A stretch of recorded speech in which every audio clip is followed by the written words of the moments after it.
Hey everybody, it is April and I'm in my craft room, and today we are going to take a 5-inch charm pack pattern, supersize it, and make a really fast quilt.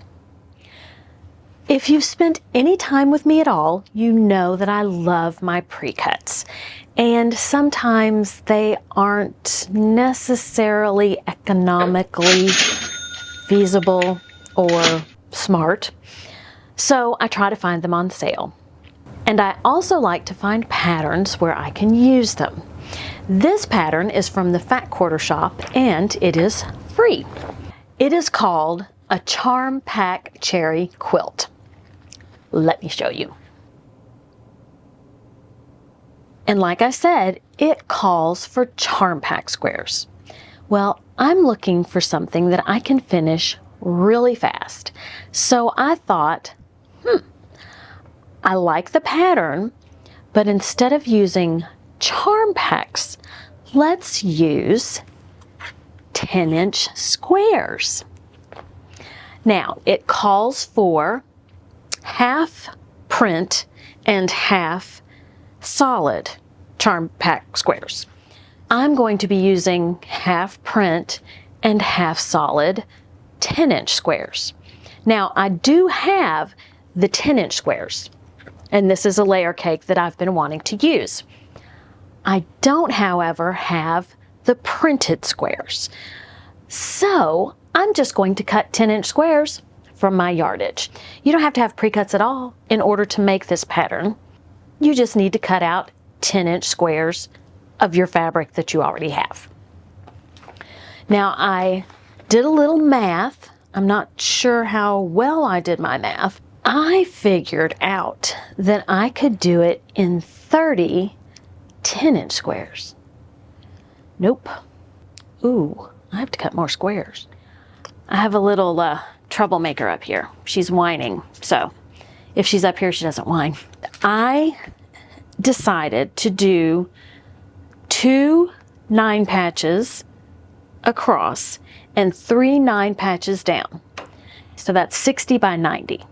90 sounds really big to me, which it'll be a little less 90, but you know. Anyway, so the first thing I had to do was figure out how many squares I need. And I need 6 times 9, which is 54. And 54 divided by 2 is 27. So I needed 27 solids, 10-inch squares, and 27 printed 10-inch squares. Now, since I got the printed out of my stash, let me show you what prints I used. I wanted a variety. I didn't want all polka dots or all stripes, so I did get a variety. This one is by Joann's, and it kind of looks like mermaid scales, but more so rainbow. But it's got the navy blue and a pink and a green, so it's not quite your rainbow colors, but definitely close enough. This has just probably every color you could possibly think of, so it's perfect and it should match all the solids. This was something different, something for your eye to look at. It's kind of geometric, but it's got the pink and the orange and the yellow and the blue. So I picked that. Now this one has a black background and it's more pastel colors. So it's got your green, your pink, your yellow. It's different. So, you know, I didn't want all the same. So I got a couple of those with the black. This I think is my favorite. I could probably just use this and be happy. It makes me think of, really? Okay. This is a rainbow stripe. So, you know, it's perfect. I think all of these are from Joann's and Hobby Lobby. Now this is a whole lot of blue, but that's okay. This is QT Fabrics, so I just have a big old mixture. And mostly blue, but it's got your orange and your yellow. So again, you know, different things for your eyes to look at. And then this is a pretty floral. And I had to have my floral. First, let me show you what solids I used. They're by Wilmington, and they're rainbow colors. So I have your lime green, your orange, your yellow. Notice they're not true solids. They read solid, but they are not true solids. I don't oftentimes use true solids. There's another lime green, got your purple, and another orange, which was the same one I showed you, a red, a hot pink, another red, and oh, there's Oliver, another hot pink. I've got some blues. So I've got this blue and that blue. And I think that's it. All right, the first thing I am supposed to do is assemble 2 print squares and 1 solid square. So print on the outside, solid in the middle. 2 print, 1 solid. There we go. Assemble 2 solid squares and 1 print. So here we have 2 solids. Let's grab down here. And 1 print.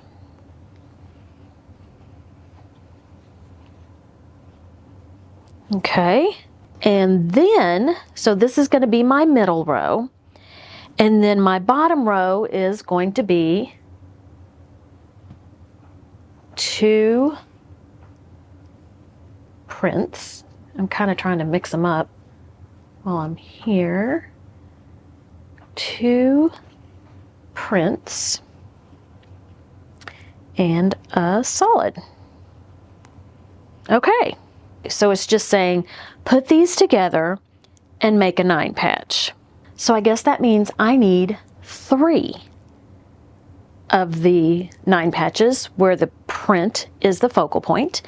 And then I need 3 9 patches where the solid is the focal point. So let me throw this together and I'll show you the print focal 9 patch, focal print 9 patch. I'll show you the 9 patch where the print is the focal point, and then I'll do a solid, and then we'll see where we go from there. So here are my 6 supersized 9 patches. Don't even look to see if there are duplicates in some of the 9 patches because I don't even want to talk about it. So now let's see what the next step is. Okay, so we did that. So we have 3 with the print. Nope, take that back. So we have 3 of each type of block. These blocks feature the solid, and these blocks feature the printed fabric.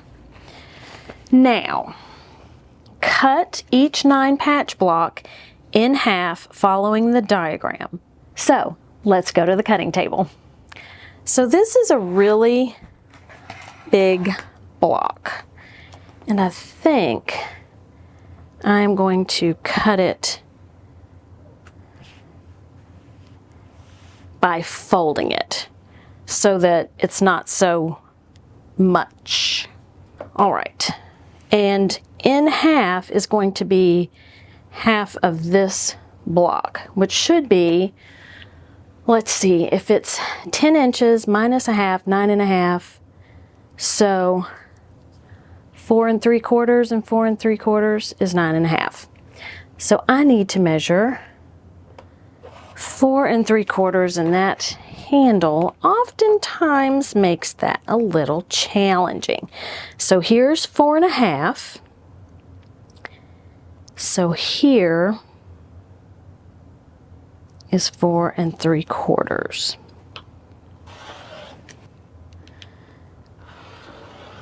Oh, Oliver, you're here to help me. I'm so glad. Yes, it's so good to see you. Not. Don't you grab for this. You will get hurt. All right, dude, you're killing me. Quit.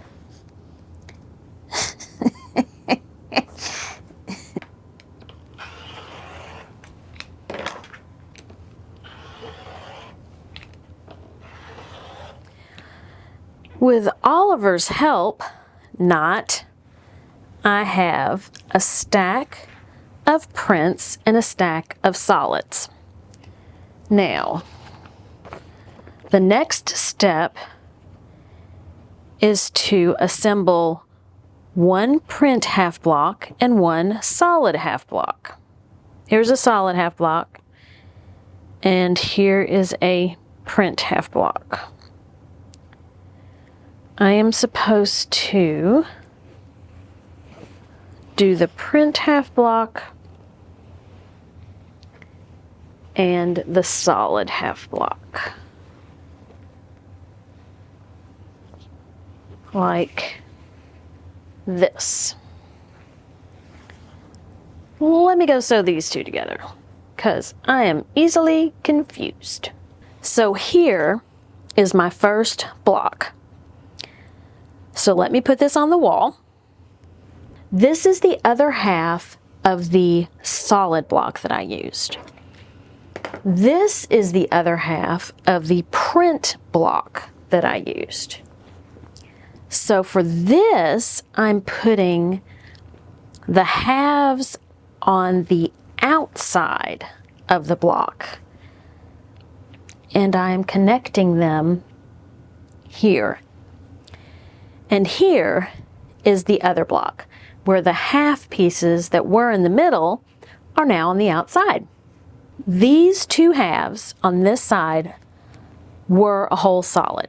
So these two pieces are the printed side of my stack. So this one, the first half, I'm going to match to the solid with the half pieces in the center. And then the next halves, I'm going to turn, anybody want a cat? These half pieces towards the outside, and sew those together. So it's good when you stack them, if you stack the two halves that you created by cutting it in half together. So let me finish putting my pieces together, and we'll see what it looks like. So this is going to be my quilt. Now, I am doing something differently than what the pattern originally calls for, because I have 3 blocks with the half pieces on the inside, and then I have 3 blocks with the half pieces on the outside. The pattern calls for a row of blocks with the half pieces on the inside, a row of blocks with the half pieces on the outside, and a row of blocks with the half pieces on the inside. And I didn't read the end before I already sewed my pieces, my blocks together. So instead of following their pattern, I did half on the inside, half on the outside, half on the outside, half on the inside, half on the inside, you know. At this point, because everything is all cut up, it doesn't really matter. I don't think that you're going to be able to look at this and say, oh, you didn't do that quite right. And if you do, I wasn't going to give it to you anyway. So I'm going to throw all this together and show you the finished product. I just want to say thank you to everybody, and there are a few comments that I wanted to respond to on camera. Gigi Larigi, I'm not sure that I pronounced that correctly, but I am so with you. I know as soon as I get organized or put something somewhere where I'm going to remember it, I will not find it. I lost an iPad. How do you lose an iPad? I did find the iPad. I give. Susan Brown, there is a pattern for my wine tote with the lid.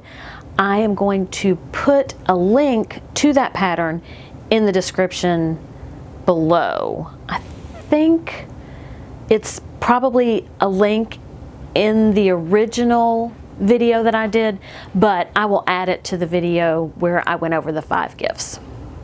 Rita, on my scrappy Christmas star quilt, you asked if I sandwiched it normally.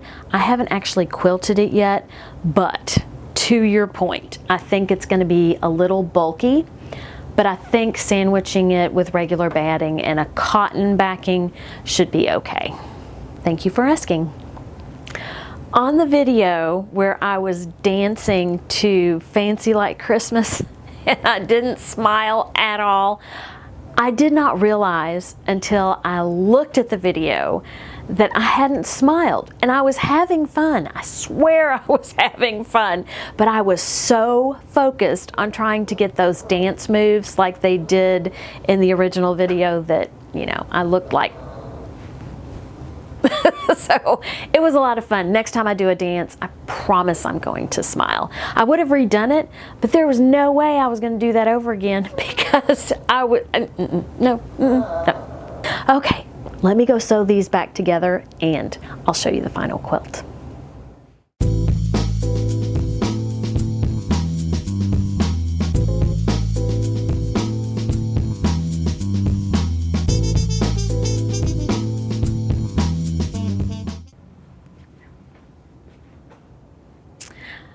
My quilt top is complete, and this guy is long.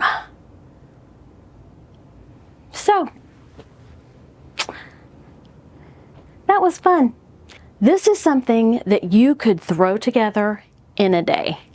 I have no doubt. It is a matter of cutting 10-inch squares, making 9 patches, cutting them in half, flipping some stuff around and putting it back together. So I will put the link in the description below for the Charm Pack quilt, and you can supersize it to whatever size block you want. I think it's pretty bright and kind of fun. Let me know if you think I need a border, if you think it needs to be wider. I don't really think that it does. Oliver is being especially bad today, so he is playing under the quilt. You may see him climb the quilt. Anyway, have a great day, eat some chocolate, and be kind to everyone. Until next time, bye.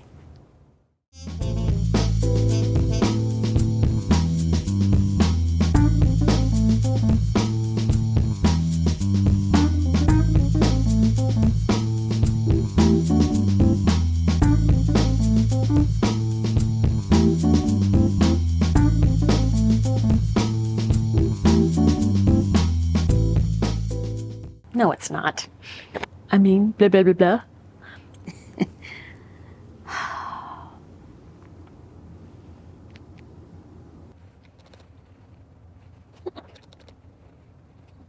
Hi?